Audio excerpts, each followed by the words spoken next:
This victory, but this is why. Look at that right hand. Left hook behind it. Out cold. Woo! This is The Fight Guy. I'm Guy. The greatest fight card, the greatest pay-per-view of 2025 so far. UFC 317 just wrapped up a little over an hour ago. I'm going to break down everything that happened. I'm going to explain to you why it was the greatest card of the year thus far. First things first, fight of the year contender. The people's main event, Brandon Royval, Joshua Van, fight of the year. Without any question, it is the top candidate right now. So we'll see what happens in the latter end of the year. Both title fights ending in finishes. A star is born in Joshua Van. Peyton Talbot's official fraud check has been bounced by Chase Bank. 3 good men were murdered in the first round. Dariush gets back in the win column. I'm going to talk about all of it as fast as I can. Break it down for you guys. We'll start with the prelims and work our way up through the card. I had to rewatch a few of these, including this first fight, Diniz taking on Alvin Hines. Diniz looked very good in the first 2 rounds. He fell apart in the third round cardio-wise, but sure did he beat the brakes off of Alvin Hines. He was leaking like a broken faucet. His nose was dripping the entire fight after the first round. Diniz has really good technical striking, like I said a second ago. He knows when to go for the significant strikes. He was throwing good leg kicks in this fight. He controlled pretty much all of the first round outside of Alvin Hines' takedown, which you see he has like 5 seconds of control time. He didn't do much with it. Diniz did get up after that first round takedown attempt, and as he was getting up, Alvin Hines almost threw what looked like an illegal knee, but upon the replay, we saw Diniz was standing up. Both knees were off the ground. Aside from that, second round, Alvin Hines' wrestling just fell apart. It wasn't working. His takedown attempts were getting stuffed by Diniz. Diniz was piecing him up on the feet again. I gave Diniz the first 2 rounds. It gave Alvin Hines the third round. There was an eye poke 3 minutes left of the third and final round from Alvin Hines into Diniz's eye, and he just used that to recover and basically survive that third round. Landed some significant strikes. All right, he looked a lot better after the recovery from the eye poke, but I gave Alvin Hines that third round. Just a pretty simple decision. Thought Diniz would win. I was actually impressed with Alvin Hines coming into the UFC and, giving Diniz a run for his money. But yeah, he's got some things to work on. Great win for Diniz. We move on. This was a great fight while it lasted. Nico Price took on Jacoby Smith. Jacoby Smith pretty much emptied his gas tank in the first round trying to finish Nico Price, rocked him a couple times, had Nico not on skates but backpedaling like he was working out on a bicycle for that entire first round. Second round, that's pretty much where most of his control time came from. I actually have a clip for you guys right here, I believe. Here we go. Just takes the back here, gets under Nico Price's chin, and that's all she wrote. He gets the tap with a minute left in the second round. But yeah, great win for Jacoby Smith. The guy's a freaking specimen in the welterweight division. He looked pretty good everywhere. His punches were really strong, but then again, it was Nico Price that he was punching. So still would like to see him get tested against a better opponent, but potential star in the making in the welterweight division for America. We definitely need some better Americans, man. There's not a single American champion right now. I'll make a video about that, I think, next week. But we move on. Terrence McKinney fought Vaishalev Borshchev. This was a very fast fight. I have the replay for you guys as well. There's not really much to break down. There was 3 total strikes thrown this fight. 4 total strikes. 3 total that landed. Here's the submission. It pretty much right out of the gate. Terrence McKinney just dives for a beautiful double leg takedown, which he gets Borshchev down here. Grabs the ankle, transitions to a double leg. And then I'll just fast forward here. Tightened up a Darce choke. And, I mean, it's just too late at this point. It's too tight. And then once McKinney hopped over in a mount, switched to a guillotine, and he tried to do the Marab thing where, you kick, but you're not the machine. It's not going to work. You're 8-6. I expect him to be cut from the UFC. Great win for Terrence McKinney, who really does not like to fight outside of the first round. Got to give him props when props is due. I thought his chin would not hold up. Not that Borshchev would knock him out, but I thought this fight would drag on a little bit longer than it did. I think most people, well, maybe not. Terrence McKinney is a first-round finisher or gets finished in the first round. We move on to the next fight, the only women's fight on the card. Thank God, you guys guessed it, ended in a decision. Tracy Cortez, got to give her props when props is due. She looked pretty good this fight, dominated all areas pretty much. She looked really good on the feet. She had over 8 minutes of control time. I believe landing a takedown in every round. It's a little bit fuzzy. The women's fights is usually whenever I go to the bathroom. But, you know, Tracy Cortez, she's not bad. Excuse me. Tracy Cortez, she's not bad. That was a real cough, by the way. She's not that bad. She went the distance with Rose Namajunas, I believe, in a 5-rounder or something. So, yeah, you know, she's all right or whatever. Viviane Araujo was not impressed at all. 30-27, easy decision for Tracy Cortez. Moving on, trying my best to get to the main card as fast as possible. Amil took on Jose Miguel Delgado. We went with the underdog. We went with Jose. Oh, wait, no. Jose was a slight favorite, I think. Yeah, Jose was a slight favorite. Who am I kidding? Went with Jose Delgado to get this done. It was a very fast fight. Lasted 25 seconds. He got the knockout in the first round. Both guys kind of went at it pretty quick. You know, like I said, 25 seconds. There was about 15, 16 strikes thrown. I think Amil went for a takedown attempt, and Delgado threw a knee, landed right on his chin. Let's take a look at it. What was it? Oh, no, it didn't even go for a takedown. He just kneed him right in the chin. That's right. God dang, that was clean. Just shut him off. He should get a performance bonus for this. He should get a performance bonus for this, but they only gave out bonuses to 4 fighters. So we'll talk about that at the end of the video.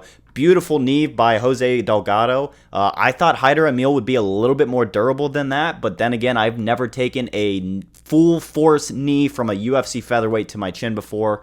I'd have a little bit more than a Band-Aid right here on my chin if that was the case. Great win for Delgado. Amil gets his first loss as a knockout loss in the first round. Both these guys are really good. I'm excited to see who both of these guys fight next, and hopefully Amil takes some time off, lets himself recover from this, and I mean, there's not really a lot of tape to watch to get better after this one. You just kind of have to not get kneed in the face. Great win for Delgado. We called that one right. We actually went 6-1 on the prelim. We only missed one fight. We only got one fight wrong on the prelims. Last fight on the prelims, featured prelim bout. Gregory Rodrigues, RoboCop Rodrigues, took on Jack Hermansson in what was one of the most brutal finishes of the night. This was one of the first round knockout finishes.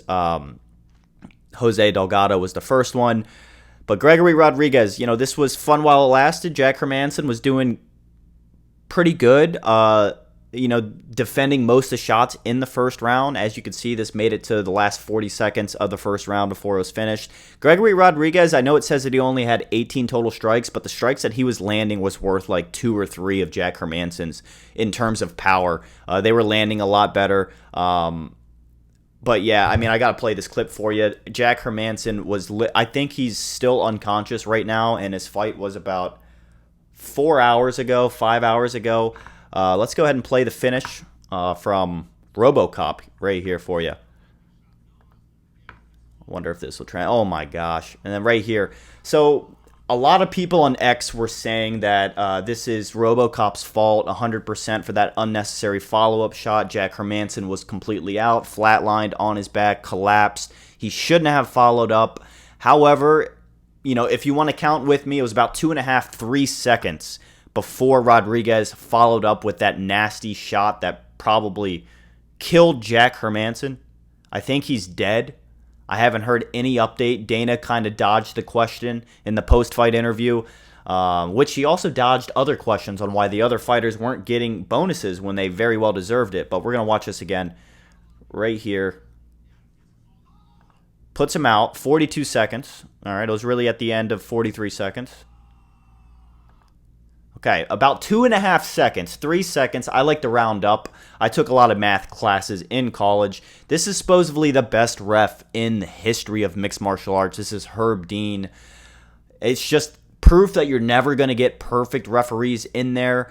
This is on Herb Dean for not stopping this quick enough. I mean, you could kind of see right here, Rodrigues hesitated. He walks over slowly, holds his hand over his head, then goes for the kill.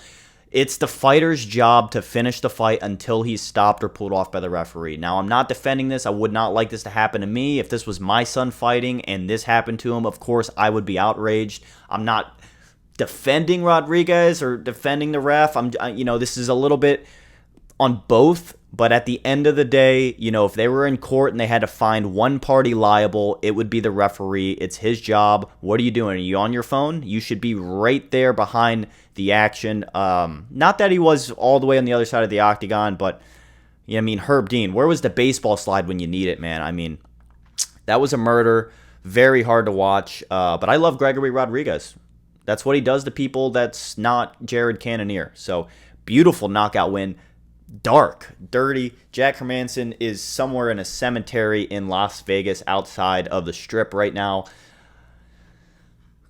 Brutal knockout. More brutal than the 25-second knee by Jose Delgado. So these were crazy back-to-back fights to finish the prelims in what I thought was a weak preliminary card in terms of not a lot of ranked fighters. It's supposed to be International Fight Week, but majority of these fighters seriously brought the violence and set the tone for a great main card. So speaking of the main card, first fight on it, Peyton Talbot versus Felipe Lima.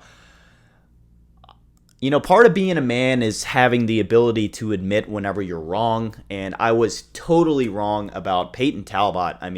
I think I even called him a fraud earlier in the year, which Raoni Barcelos, it didn't age well. Him, destroying Cody Garbrandt after beating Peyton Talbot, making Peyton Talbot look like he never knew what wrestling was before that fight.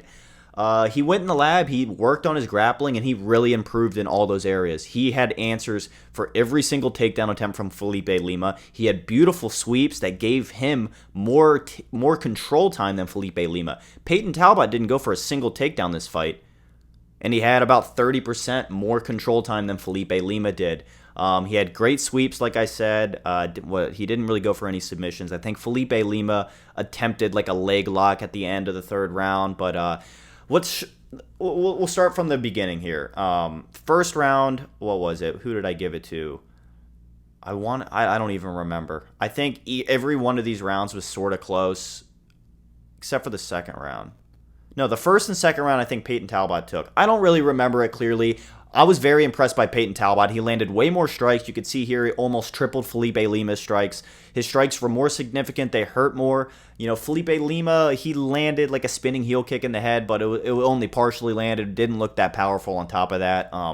But outside of that, he was trying to pursue a relentless grappling game, and I felt like he kind of tired himself out a little bit early. Not that he was looking super slow, but energy he could have used near the end of the fight, pursuing these relentless takedown attempts in the first round. And they were sloppy, too, the way he finished them. Even if they were good entries, he didn't finish them correctly and often ended up being mounted by Peyton Talbot, which is about the gayest thing you could do. No hate, Peyton Talbot. I'm going to go ahead and officially say, I gave this guy a fraud check. I was going to say the image that the UFC sold, that Peyton Talbot sold, that the aura that this kid had after getting dominated for 3 rounds by Raoni Barcelos, who's 37 years old. I know he's a veteran, but still, you get what I'm saying. The fraud check has bounced. Did not hit the bank account. Peyton Talbot has been redeemed. He's shown the ability to go in, suffer a loss, get humiliated in one dimension of his game, take time off, make the appropriate adjustments. And he looked phenomenal. His striking was fun. At the end of the match, he was even smiling. He had a gay little smile, which was, I'm sure Frank Ocean liked that on Instagram already, but I'll put that picture in here so you guys can see it. Great win from Peyton Talbot. I was very impressed. This definitely changed his opinion again in the public eyes. Great fight. Great fight for Peyton Talbot. Felipe Lima, nothing against him. I thought he looked good. I thought it was a little bit of a poor fight IQ thing because he was having success in the first round. For him to just pursue the grappling attempts, the takedown attempts, trying to force the grappling game, it didn't look like that was quite necessary. It looked like he was having some success with Peyton in the first. I thought he should have stuck with that. He wasted his energy on takedown attempts, and then he slowly diminished as this fight went on. That's right. I remember it now. Felipe Lima, I think you can give him the first. And Peyton Talbot, he just dominated everywhere after that first round. And even looked good in that first round.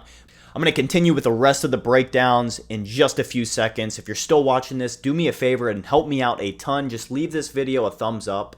And subscribe to the channel if you're new. I do these breakdowns, predictions every single week, and I do UFC fighter interviews, which we should have another one coming up soon. But let's get back to UFC 317, the full card breakdown. Let's go. Moving on to the next fight. Second fight I got wrong in the main card. Like I said, I was impressed with Peyton Talbot pulling off the upset. And this, you couldn't really say was an upset. It was pretty much a 50-50. I think I covered this. The only reason I picked against Dariush is he's coming back from 2 back-to-back round 1 knockout losses. Also, he did get hurt a couple times in this fight. Moicano burned himself out early in the fight, going for a takedown attempt, which Beneil Dariush is a goddamn wizard on the ground. He swept Moicano almost every time he went for a takedown attempt, ended up with some kind of advantageous grappling position. Beneil Dariush is just a wizard when it comes to grappling, and his striking is just so unorthodox. It was working very well for him. Both guys honestly were a mess near the end of the fight, but Beneil Dariush just landed way more shots on Moicano. You almost had 6 minutes of control time. Half this fight was spent on the canvas. It was a great fight. Honestly, it was a great fight. Moicano at the end of the fight, knowing it's tied, knowing that the fight has come down to the final round, Beneil Dariush has outstruck Moicano 3-1 in the third round, and we get to the point to where there's a minute left in this third round. Moicano knows he's losing this third round. He knows that he needs to win this third round if he has any hopes of winning a decision, and he goes for multiple takedown attempts in the last 60 seconds of the fight. The most iconic one being 12 seconds left. Like, you just looked at the clock. You know the fight's about to be over. What the fuck are you going to do against Beneil Dariush of all people with a lousy takedown attempt, double leg attempt with no energy? Lost a little bit of respect for Moicano. By a little bit, I mean a lot. I lost a lot of respect for Moicano this fight. I think the money's changed him. I don't know if he's as hungry of a dog as he was before he got the Islam title fight. I think after he got absolutely demolished by Islam, it probably done something with his confidence. Maybe he knows he won't get a title shot again with his age. You know, with losing to Beneil Dariush here, it looks like that road is out of his reach for sure. So Moicano, fun guy to watch. Fun. I wish we would have gotten the post-fight interview from Rogan. We didn't get it. That's what I'm bummed the most about with this fight. But other than that, very happy to see Beneil Dariush get back in the win column. Very happy to see somebody who's taken almost 2 years of a layoff come back, you know, from 2 round 1 knockout losses and get back in the win column in a very competitive fight. And he looked great. Scrambles, control, striking, movement. Very impressed with Beneil Dariush. Don't be fooled by his gray hair. He still has a couple more good scraps in him. The chin held up, but they both looked a little bit lousy near the end of the fight. But what do you expect? They gave it their all. This was fight of the night, without a doubt. No, without a doubt, this was fight of the night. And I might go on the record and say this is going to be fight of the year. I don't even know what else is in store. We might even see an Islam-Ilia match. We might see, we got Diego Lopez and Gene Silva. We have a lot of good fights to look forward to for the rest of this year, potentially. And this one, I think, just takes the cake. First things first, this fight right here, Brandon Royval versus Joshua Van, set a flyweight record for the most significant strikes landed in a fight. And this was only a 3-round fight. Imagine if this was a 5-round fight. And I said most significant strikes landed, not thrown, landed. 344 significant strikes landed here. The combined total of both of these guys' total strikes thrown, off the top of my head, 99. 779. 779 strikes were thrown in this fight. Fight of the year candidate. God, fight of the year. Just fight of the year. This is fight of the year. Joshua Van 3 weeks ago was ranked 14 in the flyweight division. Since then, he has now won 2 fights on 2 back-to-back pay-per-views in the same single month. And fight of the year candidate. Fight of the year frontrunner right now, I should say. This is there's nothing competing with this right now. We've had a couple good fights, but This was just, I'm still processing this. Charles Oliveira, we'll get to that, but a fan favorite, a precious fighter to the majority of UFC fans, was brutally flatlined in the main event in the first round, and we'll cover it. It's no secret. You guys have all seen the video about 25 times already, and this is still what's on my mind right now. This 23-year-old kid who was unranked going into 2025. It's 6 months into the year. He's now the number one contender. Not only that, but it has been announced that he will be fighting Pantoja next, which he is certainly going to lose to Pantoja. But god dang, this kid is fun to watch. He's got a lot to learn. He's only been training mixed martial arts for 5 years. He's 23 years old. He's got easily another 10 plus years left in him. That means by the end of his career, he's going to be 3 times as good as he was tonight with the fight of the night front runner against the number one contender in the flyweight division. Wow. I'm just blown away. Very impressed with Joshua Van, one of my favorite fighters to watch right now. And if he's not one of yours, you're not a real fan of the UFC. There's no reason to hate this kid. He's very humble. He's quick. He's less talk, more show. Very impressed with Joshua Van. We move on to the co-main event of the evening. Alexandre Pantoja beat the shit out of Kai Kara-France. This is exactly how I thought the fight would go. I thought he would submit Kai Kara-France. I can't remember if I said that in my last video, but yeah, there was no way in hell this fight was going to go the distance. Kai Kara-France, you know, you want to feel for him. We'll start a round by round analysis since this fight only ended in the third round, and I have the clip for you guys to play for you in just a second. Alexandre Pantoja, what can I say before we get into the first round? This guy, if not the GOAT, tied for the GOAT of the flyweight division with Mighty Mouse. He's so fun to watch. He makes grappling not boring to people that have no clue what they're watching when they see grappling exchanges. I love that, as I'm a grappling enthusiast myself. But Alexandre Pantoja, he took Kai Kara-France down in the first round to start the fight, controls him for the majority of that round. I want to say maybe 4 minutes and 30 seconds, 4 minutes or something like that. Threatening a rear naked choke. He gets the back for a little bit, maintains control. That's pretty much round one, 10-9 Alexandre Pantoja. We move into the second round, a little bit more balanced. Pantoja has his moments on his feet as well, but Kai Kara-France had the better moments, I think, in the second round. It was very close. I wouldn't have been shocked to see the judges give Pantoja or Kai Kara-France the second round. It was very close, but I think Kai Kara-France was just slightly ahead on the feet. Also, he didn't get taken down, I believe, or if he did, he didn't get controlled much at all, if at all, in the second round. But comes the third round. Same old song and dance. I believe about 30, 40 seconds into the third round, Pantoja takes Kai Kara-France down, does his thing, and we get a submission win. Here you could see an arm triangle from top half guard. And then he steps over. I got the video. Where is it at up here? Well, it doesn't show the whole video. He steps over from mount, takes the back, and ends up with a rear naked choke. At first, the choke, and if you've rewatched the fights or you've seen it, you already know he was on top of the chin, so it wasn't really a rear naked choke. It was more of a neck crank.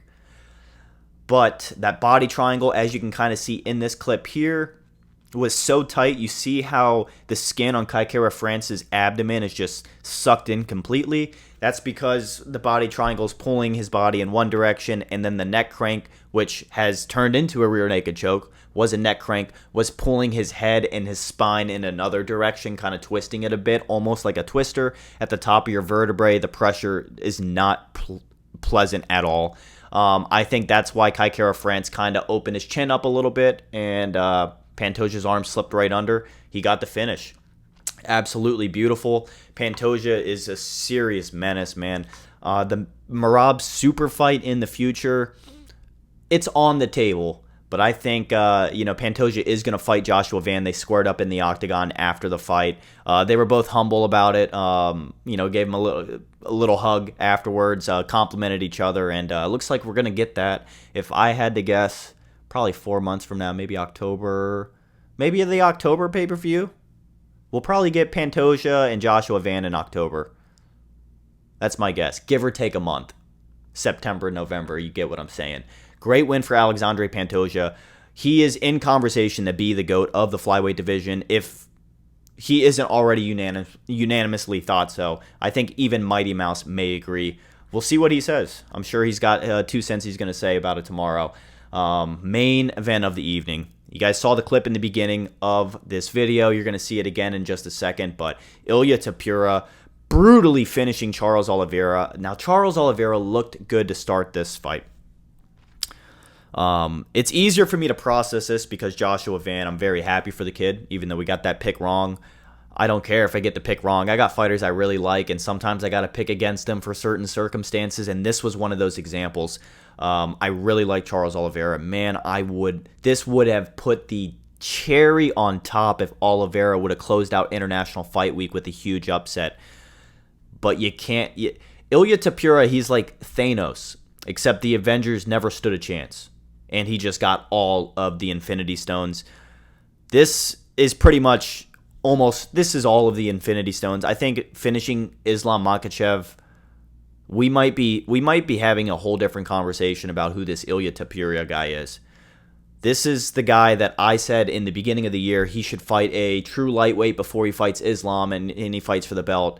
Islam went up a little bit. The scenarios have changed a little bit. He gets an instant shot for the vacant belt against Charles Oliveira, who I really like, who the majority of UFC fans really like. Charles Oliveira just marches forward. He had success in this fight in the first round. He did land some shots. He was looking decent on the feet. Both guys exchanging pretty well, and then yeah, it was brutal. I mean, Charles Oliveira did land a beautiful takedown attempt in the first round, early in the first round, I'd say within like 30 seconds or so, in which he ends up in full guard. Looked like kind of a nasty way that he landed on his back. It didn't look comfortable. Lands in full guard, tries to get the work a little bit. Ilia just stands up pretty much. Charles Oliveira stays on his back and wanting Ilia to come into his guard. And then Ilia kicks the legs a little bit. They play a little bit of footsie. Ilia lets him up. And then shortly after that, we got this. Please don't enjoy. He hits him twice before he hits the ground. You can see right here. He tags him with a right hook. Knocks Charles Oliveira out. And then hits him with the left hook on the way to the ground. Right here. Right, left. Jeez. Right, left. Right, left. God dang, man. I'm so sorry I had to put you guys through that about 18 times just now, but it had to be done. Ilia Topuria is a fucking menace, man. I don't know what the hell we're going to do. You got to just, you have to jump on the bandwagon. All right, he's undeniable at this point. He's knocked out 99.7% of the UFC universe's favorite fighters. He's finished Volkanovski. Everybody loved Volkanovski. He's finished Max Holloway. Nobody hates Max Holloway. He's finished Charles Do Bronx Oliveira, possibly permanently eliminating his chances at a belt again in the future. Ilia Topuria, after the fight, Paddy Pimblett came into the Octagon. They talked some smack. That might be the next fight to make. Islam JDM, we have to see what happens with that. I know Ilia said Gaethje was the most deserving. Arman Tsarukyan's the #1 ranked contender. What the UFC should do is they let Ilia and Arman go at it, and Paddy Pimblett and Justin Gaethje go for the next opportunity to get the belt. Justin Gaethje's made it very clear that, if I'm not fighting, if my next fight isn't for the belt, then I might as well just hang up my gloves. Look, man, you're either in or you're out. You're not going to just win a belt and retire. Before we let you win a belt and retire, if that's what you want to do, knock out Paddy Pimblett, take care of business, we'll give you Ilia Topuria. Other than that, and I love Justin Gaethje a lot, I believe the Paddy Pimblett Ilia Topuria fight would sell much more than Justin Gaethje. Unfortunately, it hurts me to say that. If you can't tell, it just sucked all the emotion out of my soul. But that was UFC 317.